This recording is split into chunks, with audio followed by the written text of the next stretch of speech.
Hello and welcome to Right Decisions. I'm Tammy Boyd Johnson, your host. It is my pleasure to come into your homes weekly with a show that is created to provide tools for success. Today we're talking about raising our children, how to develop high self-esteem. According to the United States Department of Health and Human Services, good self-esteem is an important factor in raising healthy children. Children who have good self-esteem are more likely to act independently, handle both positive and negative emotions, assume responsibility, and appropriately handle peer pressure. Self-esteem is really what you think about yourself. It results from the habitual patterns of thought. How do we as parents help our children create positive, correct concepts of themselves? To help me discuss this topic of parenting is my husband and life coach, Nehemiah Johnson. Welcome back, Nehemiah. Thank you. Nehemiah, self-esteem is really the way a person thinks about him or herself, the way they feel that they're worthy, how their emotional value of themselves. And so before I get into building, how do we build high self-esteem, I wanted to talk about low self-esteem. And low self-esteem is just a faulty self-image. It's the way that we look at, let's say someone who has a faulty image, look at themselves as being inadequate, unlovable, unworthy, and are incompetent. So tell me, what do you think are some of the root causes for someone to have low self-esteem? Well, some of the root causes could be, well, one of the first thing that comes to mind is probably socioeconomic background or even environment. That's one of the root causes on the surface, but actually you need to take it much more deeper than that. Actually, the roots of self-esteem, as the Bible said, it goes back into two things. The first one is fear, and the other is inferiority. Fear and inferiority. When you get to those root causes, that's when you can actually deal with, you get to the problem, that's when you can actually deal with the low self-esteem.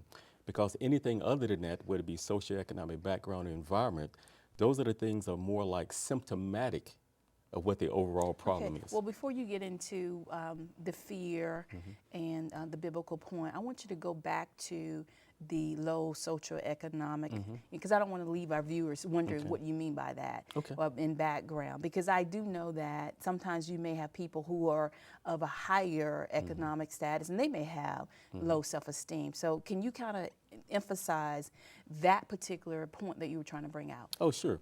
When you look at the socioeconomic background, you're talking about basically three different classes. We're looking at more like the wealth and the middle class and what people may, lack of better words, may call the poor.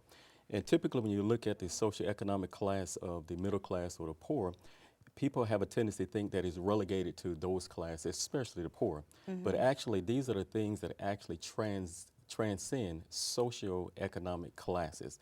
People think that money is the answer to all things, or good economic status is the answer to all things, when in fact, it's not necessarily the answer to all things. But there again is that when you're talking about the socioeconomic class, it's just merely symptomatic of what the overall problem is. Because anybody can actually get a better job, thinking that once they get a better job, that's going to be the fix-all to their problems, when not necessarily is the fix-all to the problem. They're just actually carrying whatever that low self-esteem is from one particular area to another particular area in life. Yeah, because I actually read that when sometimes you can have, if you have low self-esteem, you can either be an underachiever or you can be an overachiever. You know, people who are what they call workaholics are sometimes a result of having low self-esteem, because they feel that if they continue to do this and work, they don't have to focus on some of the other areas that they don't feel very worthy in or confident in. So, I mean, when you think about esteem, Kind of like filling a void, right? filling a void, Yeah. exactly, Yeah. filling a void. So you can get it from both spectrums. So when we're talking about someone with low self-esteem, and people say the obvious, you know, someone who has low self-esteem, well, if they're shy and they're not confident, but it also can be, wow, you know, what comes to mind is when we watch the news and we see that maybe these young people are getting cosmetics and all these permanent, makeup on and things like that. Can you speak to that regard? I think it goes back to what just a moment ago. You're actually filling a void with something that's only really a temporary fix to the thing. When you're looking at how things are actually marketed to us, basically things are, in my opinion, things are actually marketed to us based upon our fear, like low self-esteem and different things like that. Long as someone convinces you that you have a need, typically you'll try to find that by feeling that need. Okay, so tell me what you mean by when you say a fear.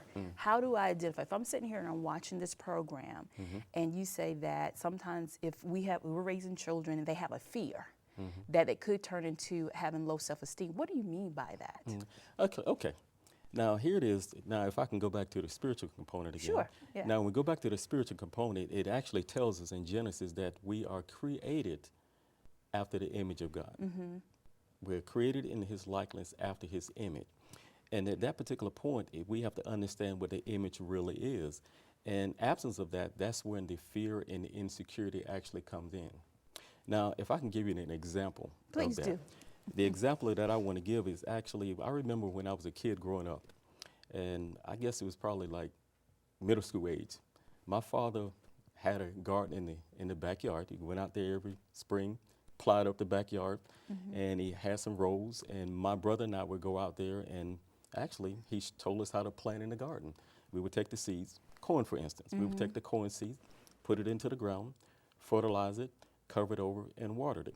And each day we went out there, we had to attend to that garden. We had to do something in that garden. And as that corn began to grow, once it broke through the surface, we had to attend to it even more. The point I'm trying to make is that when we attended to it, we realized that when the seed was planted, it was planted in fertile ground. So when we planted it into the fertile ground, we also realized that whatever you plant into the fertile ground, it's not only the good things that is competing for that soil in the fertile ground, you also have the bad things that are competing for that soil too. Now, what's the bad thing? We planted corn, but also growing with the corn are the weeds. We didn't plant the weeds, but the weeds managed to come along. So what we had to do is go out there. If we wanted corn, we made sure that we actually got rid of the bad things, which were the weed. Because anything that was growing in that garden, regardless of what it is, because it was fertile soil, anything that was placed in that fertile soil was actually going to grow and reproduce after itself.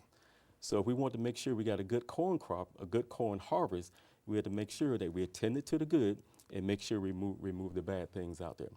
And that's what parents have to do, is realize that, well, I'm basically talking about the subconscious mind, because the subconscious mind actually is the fertile soil of any individual.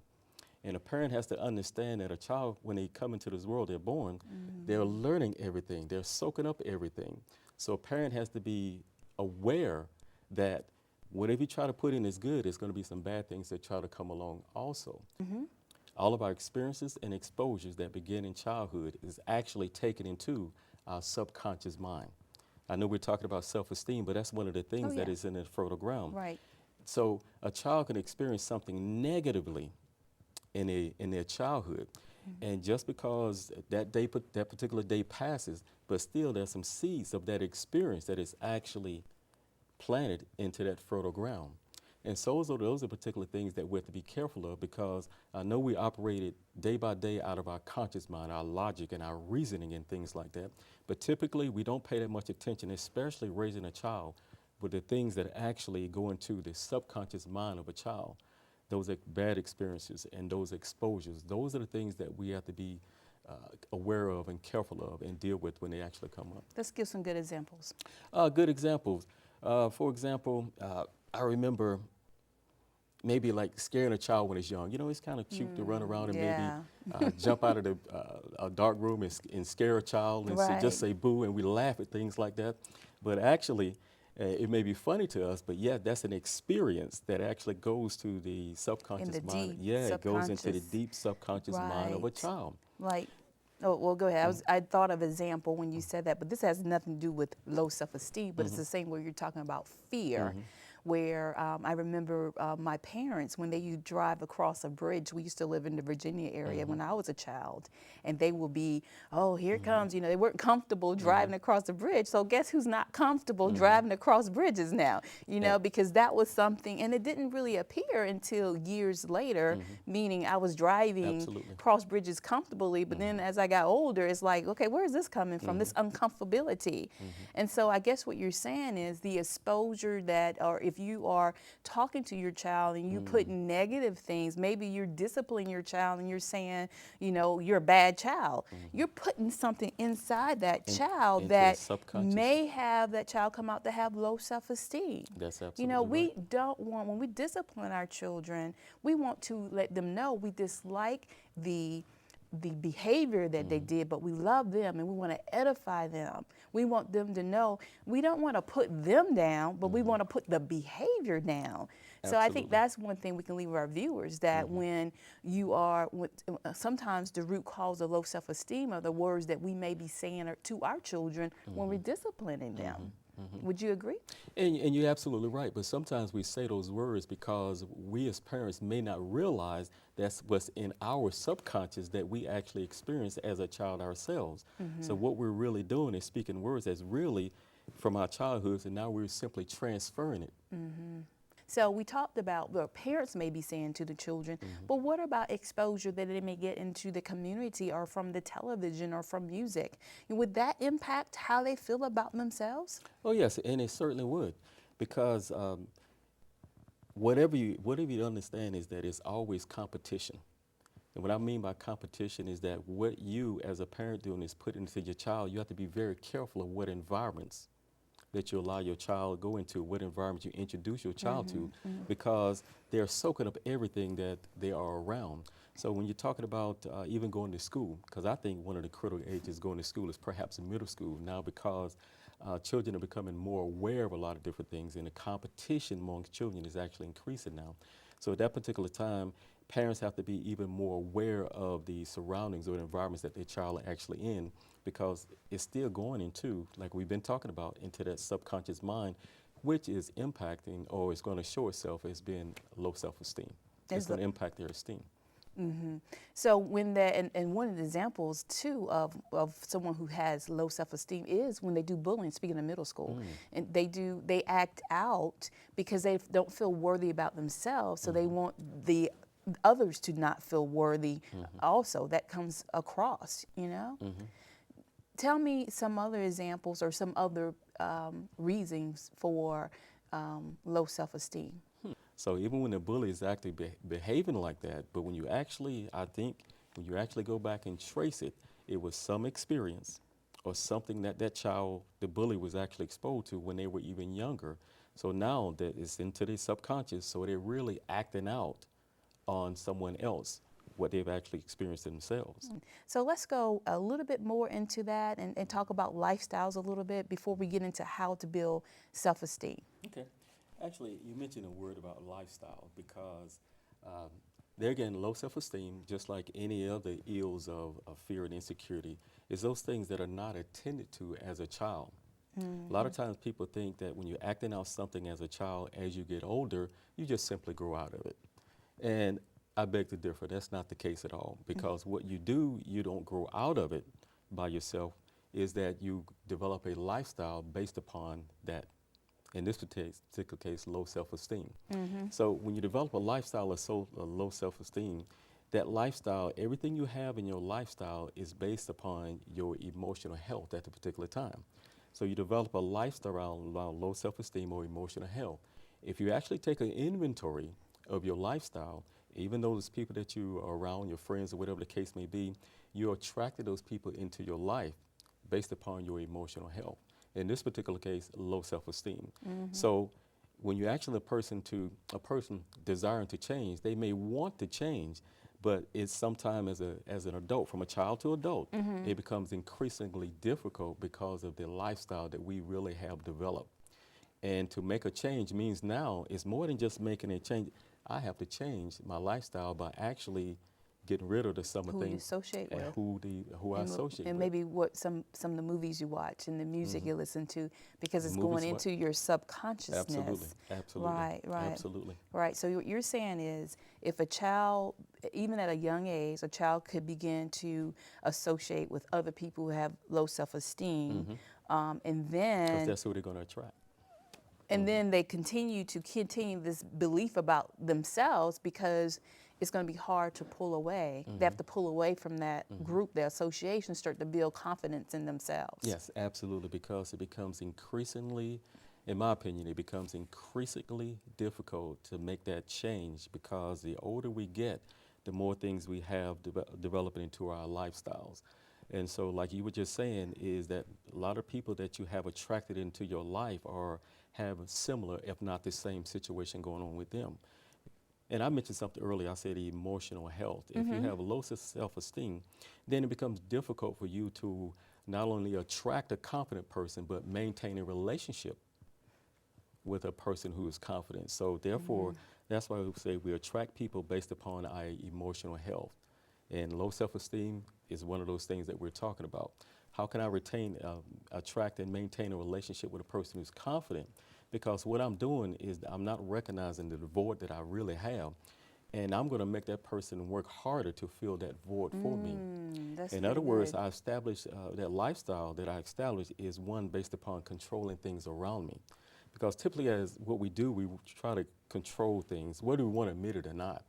We develop those zones of comfort, and it's comfortable to us because we actually exhibit some type of control.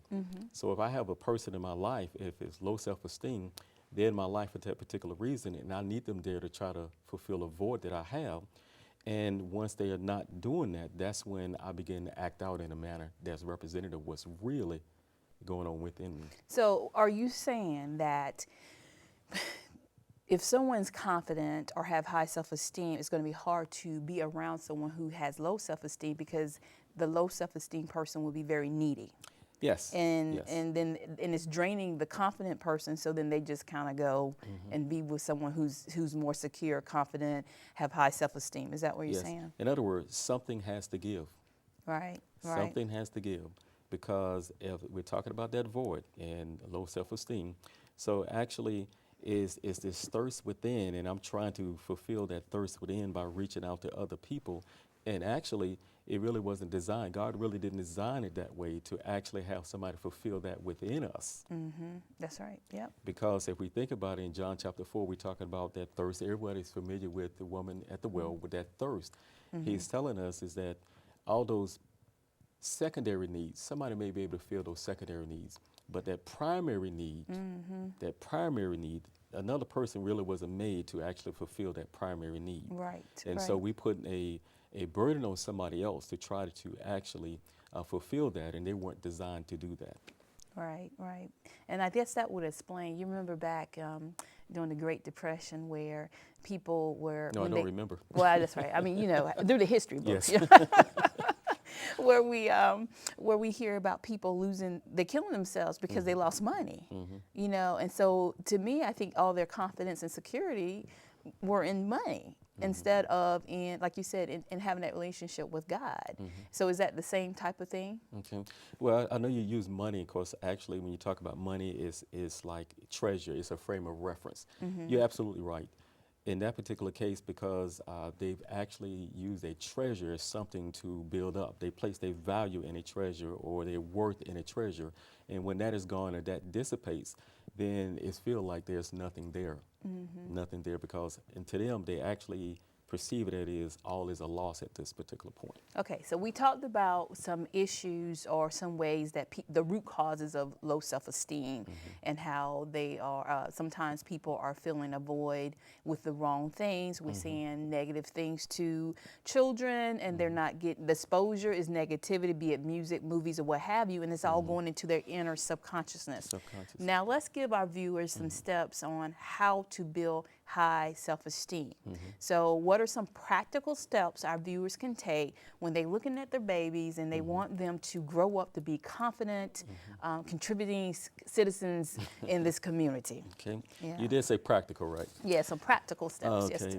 Yes. Edification or constant encouragement to the child and different things like that, and puts heaping the praise on it, and just those some of the practical steps we do, because everybody's always looking for affirmation. For Yes, example, yes. growing up as a male child, what did I always look for affirmation? I always look for affirmation and acceptance from my own father, who was in that same house. So therefore, and which I did receive, because a son, male child, growing up looking for the affirmation from or the acceptance or even the validation from his own father. So therefore, if I'm getting that from my father, in which I did, then my self-esteem is more likely going to be high. But if I get the opposite of that, then it's actually going to contribute to what we've been talking about, low self-esteem. So those are just some of the steps that we can actually do, because it goes back again. Those affirmations are what? It's fertilization, more fertilization to that Yes. fertile soil that we started talking about early in this particular program, in this particular broadcast. So those are the things that we can actually do, because the words are absolutely powerful. Our words that we use are absolutely powerful. Each word actually has meaning. Once you put any word out there, the word doesn't disappear, nor does it dissipate. It's going to accomplish something, because you made a deposit into the fertile ground. Remember, in the fertile ground, it's fertile soil. Whatever you place in it is going to reproduce after itself. Now, that's some of the practical things that we can do. Did you? Yeah, I want to kind of add to that, Sure. because you talked about your father praising you, give you affirmation, but also I think we have to be attentive to listening to our children and seeing what they're saying about themselves. You know, if they go off to school, they come back and you hear them say something like, "This is difficult," or let's just say, "I'm stupid," or just something, or lazy. You stop and say, "Oh no," you know, correct that right then. You know, so Yeah. I think parents would need to make sure they're having these conversations with their children, so they can pick up on what their thoughts are. You know, sometimes I will ask my children, I was like, okay, who's the smartest in your classroom? You know, just to see where they're thinking, Yeah. where do they feel about themselves, where they feel about others.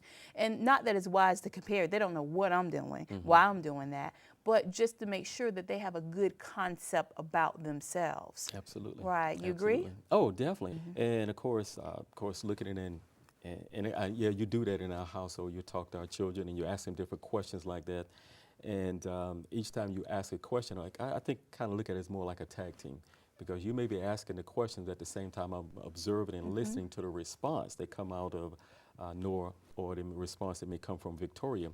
And once that response comes, that lets us know what's actually in the subconscious. Exactly. And those are the things that we're talking about now, because we're constantly evaluating things.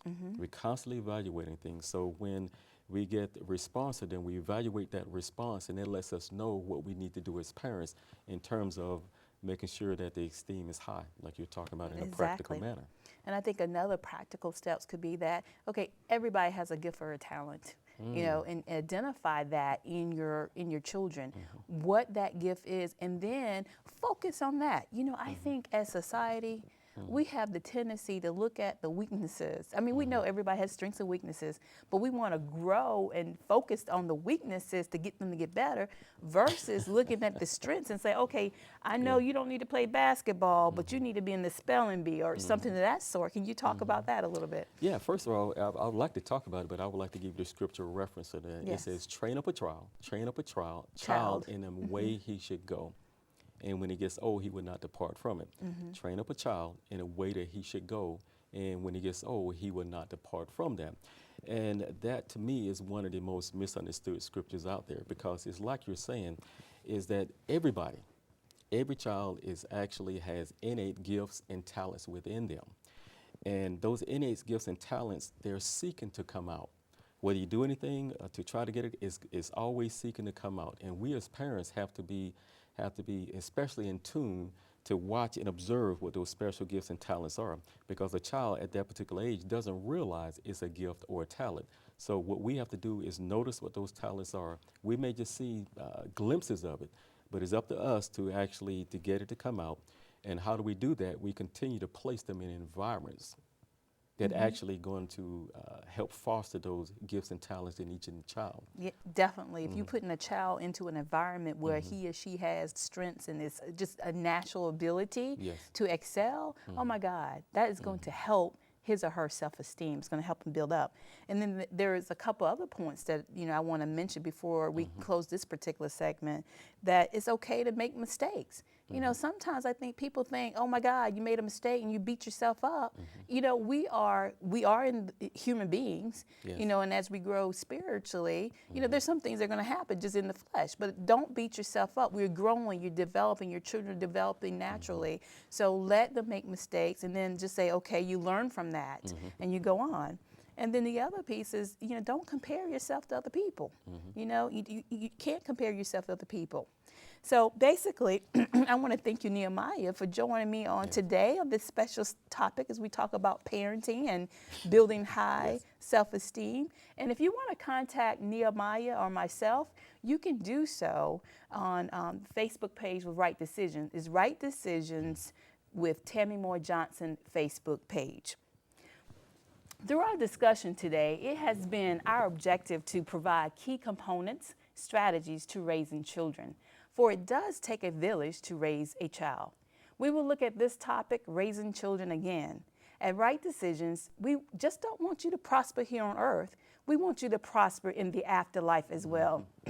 In John 16 states that, what good is a man to profit the whole world and lose his soul? It is the Lord's desire for you to prosper in every area of life, health, finances, family, career, but he wants your soul to prosper too. It gives him great pleasure for you to have all these abundant things here on earth. But in order to do so, you have to renew your mind. That is, change your thought processes.